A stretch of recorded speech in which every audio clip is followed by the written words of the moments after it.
Hello students, ninth class. कैसे हैं आप सब? डियर स्टूडेंट, आपको जो ये टेस्ट हुए वो आपने देखे 3-4 दिन के लिए। इन टेस्टों की वजह से ही आपके ये जो वीडियोस वगैरह थी वो सभी सेंड नहीं हो पा रही थी और आपने उसमें रेस्पॉन्ड किया होगा। कई बच्चों के तो मेरे पास कॉल भी आए थे इस टेस्ट को लेकर रिगार्डिंग में कि सर ये प्रॉब्लम आ रही है मेरी सेक्शन में से तो, और बहुत सारे बच्चों ने 10th में से तो देखा ही है और 9th में से भी जो रेस्पॉन्सिबल स्टूडेंट होते हैं एटलीस्ट वो तो करते ही करते हैं। किसी चीज़ का फ़ायदा उठाने के लिए मौके पे जागना, मौके पे चौका लगना ज़रूरी होता है बच्चों। तो मौका मिला था और उसमें आपने पार्टिसिपेंट किया था और बहुत ही आसान सा टेस्ट हमने रखा, बहुत निहायत आसान। और उसका आखिरकार आपने रिज़ल्ट वगैरह भी देख लिया होगा, मिल ही जाता है साथ साथ ही। जैसे ही आप उसे एंड करते हो, टेस्ट को सबमिट करते हो तो उसका रिज़ल्ट आपके सामने होता है तुरंत ही। बहुत आसान से क्वेश्चन मैंने रखे थे। आफ्टर ऑल चलिए आगे के लिए थोड़ा काम कर लेते हैं और अब आगे की जिम्मेदारी को पूरी करते हैं। चैप्टर था हमारा cell structure and functional unit, 5th chapter था जिसमें हमने पिछले उसमें पढ़ लिया था सेल के बारे में। और जो प्लाज्मा मेम्ब्रेन से होने वाली जो एक्टिविटीज़ थी वो 3 एक्टिविटीज़ हमने पूरी कर ली थी। आज हम न्यूक्लियस के बारे में पढ़ रहे थे। न्यूक्लियस जो है वो सेंटर में होता है और न्यूक्लियस जो है सेंटर में होता है और न्यूक्लियस सारे फंक्शंस को कंट्रोल करता है सेल के को। तो न्यूक्लियस में 4 पार्ट होते हैं। एक न्यूक्लियर मेम्ब्रेन होता है, डबल लेयर्ड जो स्ट्रक्चर होता है, ये न्यूक्लियर मेम्ब्रेन है जो न्यूक्लियस को भी एनक्लोज्ड रख रही है। ये भी सेमी परमेएबल होती है और इसके अंदर से जो न्यूक्लियर फ्लूइड है वो एक्सचेंज करता रहता है साइटोप्लाज्म के साथ में। ठीक है। न्यूक्लियर मेम्ब्रेन जिनके पास क्लियर होती है वो प्रोकैरियोटिक यूकैरियोटिक वो कहलाती हैं सेल्स। आगे आगे आ रहा है यूकैरियोटिक प्रोकैरियोटिक।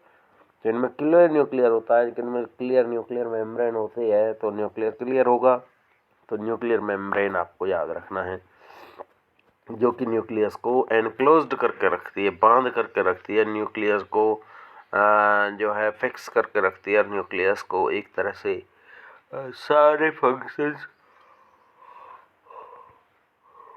उसके अंदर होते हैं।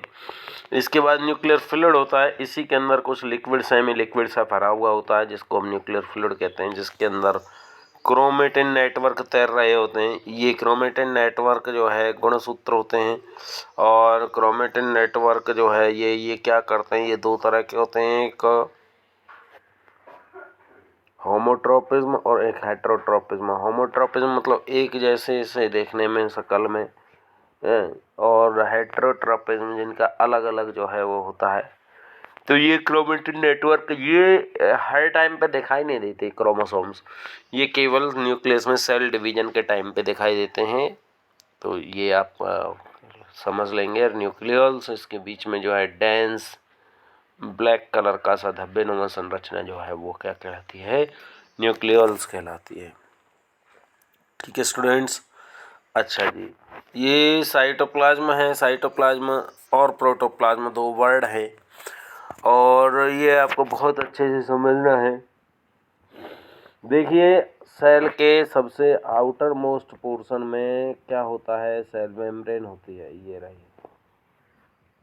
और न्यूक्लियस के ऊपर ऊपर क्या है, न्यूक्लियर मेम्ब्रेन है, ये रही, ये डबल लेयर्ड है। इस सेल मेम्ब्रेन और न्यूक्लियर मेम्ब्रेन के बीच में लिक्विड भरा हुआ लिक्विड है, ये है साइटोप्लाज्म। ये है साइटोप्लाज्म जिसके अंदर other cell organelles float in cytoplasm. सारे सेल ऑर्गेनल्स, चाहे वो माइटोकॉन्ड्रिया है, चाहे वो गोल्गी बॉडीज है, चाहे वो, ठीक है जी। राइबोसोम है, लाइसोसोम है, ये सभी इसके अंदर तैरते रहते हैं। ठीक है। इसके अंदर की बात करें, साइटोप्लाज्म कहाँ होता है? सेल मेम्ब्रेन और न्यूक्लियर मेम्ब्रेन के बीच में। क्या है? एक सेमी लिक्विड फ्लूइड है। और प्रोटोप्लाज्म में जेलीनुमा स्ट्रक्चर है, यही है, लेकिन ये थोड़ा सा बड़ा है। इतना बात याद रख लीजिए, पी और सी और पी बड़ा है।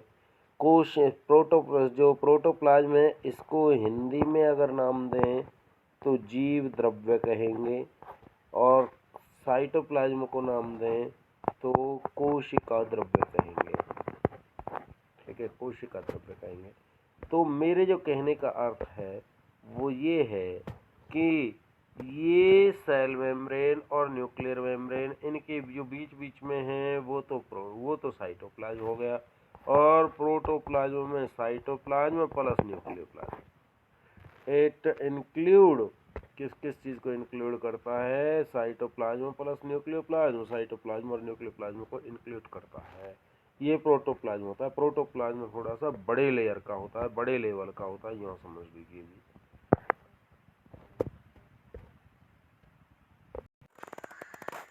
जी, इसके बाद है प्रोकैरियोटिक सेल्स और यूकैरियोटिक। प्रोकैरियोटिक सेल्स वो होती हैं such cells which do not have clear nuclear in it. ठीक है, जिसके अंदर क्लियर न्यूक्लियर नहीं होगा। न्यूक्लियर क्लियर किसके अंदर नहीं होगा? जिनके अंदर न्यूक्लियर मेम्ब्रेन नहीं होगी, वो प्रोकैरियोटिक कहलाएंगे। यूकैरियोटिक चाहे clear nuclear with nuclear membrane with proper nuclear cell membrane. Cell membrane के साथ में सेल वर्ड अलग आ गया, न्यूक्लियर वर्ड आना चाहिए था। न्यूक्लियर मेम्ब्रेन के साथ में और क्लियर न्यूक्लियर होगा, वो यूकैरियोटिक कहलाएंगे और ये प्रोकैरियोटिक कहलाएंगे। ठीक है। वैक्यूल्स क्या होते हैं? It helps to storage the food and waste material. ये वैक्यूल्स कहलाते हैं। ये लार्ज साइज के प्लांट सेल में होते हैं और लेस साइज के एनिमल सेल में होते हैं। कई बार एनिमल सेल में होते ही नहीं है, होंगे तो स्मॉल साइज के होंगे और बहुत ज़्यादा संख्या में होंगे। ठीक है। कौन किसकी बात कर रहा है? फूड वैक्यूल्स की, वैक्यूल्स। और ये जो है प्लांट सेल में श्योर होंगे ही होंगे और कम संख्या में होंगे, लेकिन इनका साइज बहुत बहुत बहुत बड़ा होगा। और ये जो है आप कुल मिला करके ये समझ लीजिए कि more than 70% portion of the plant cell is enclosed या कवर्ड बाय द वैक्यूल्स। ठीक है जी। ये फूड वैक्यूल्स होते हैं, भोजन को भी स्टोर कर लेते हैं, वेस्ट मटेरियल को भी स्टोर कर लेते हैं, और ये इसका क्या है? फंक्शन है।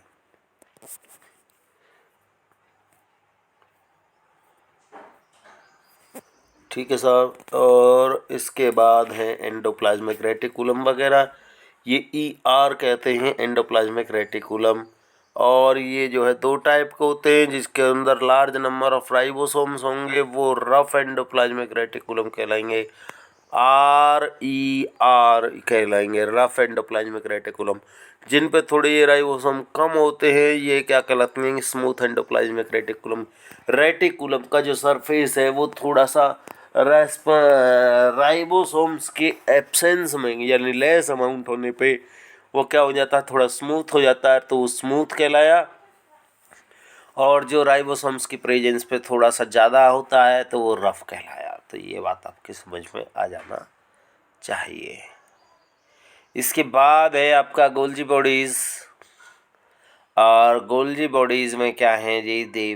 दे help in changing the simpler and regular into a complex sugar and also help in formation of lysosome। Lysosome को बनाने में हेल्प करते हैं। और लाइसोसोम क्या है? ये जो है डाइजेस्टिव एंजाइम होते हैं इसके अंदर। ये डैमेज पार्ट को क्या कर देता है? डाइजेस्ट कर देता है। लेकिन कभी कभी जब सेल डैमेज हो जाती है तो ये क्या हो जाता है? ब्रस्ट आउट, फट जाता है और digest the whole cell including cell, और पूरी सेल के साथ खुद को भी नष्ट कर देता है। तो इसीलिए इसे सुसाइड, ठीक है, सुसाइडल बैग कहते हैं। ठीक है। प्लास्टिड्स होते हैं। प्लास्टिड्स प्लांट्स में हो तो प्लांट सेल में होंगे केवल। तो ये जो है 3 टाइप के होंगे। क्लोरोप्लास्ट, ग्रीन कलर के होते हैं क्रोमोप्लास्ट, डिफरेंट कलर, जैसे कि येलो कलर हो गया मैंगो का, पपाया का है। ये सब किसके कारण? क्रोमोप्लास्ट के कारण। ल्यूकोप्लास्ट कलरलेस होते हैं, ये रूट्स में होते हैं प्लांट्स में। ये हो गया जी। और इसके बाद में माइटोकॉन्ड्रिया की बात आती है, तो माइटोकॉन्ड्रिया क्या है? पावर हाउस होता है, आप जानते हैं। रेस्पिरेटरी एंजाइम होते हैं और सेल को एनर्जी प्रोड्यूस करता है। तो मेरे बच्चे ये आपका चैप्टर धीरे धीरे करके यहाँ पे फिनिश होता है। और भैया बगैर पढ़ाई किए तो आपको कुछ भी मिलने वाला नहीं है, तो इसलिए अपनी स्टडी को बरकरार बनाए रखिएगा। ठीक है जी, थैंक यू। जय श्री कृष्णा, जय हिंद।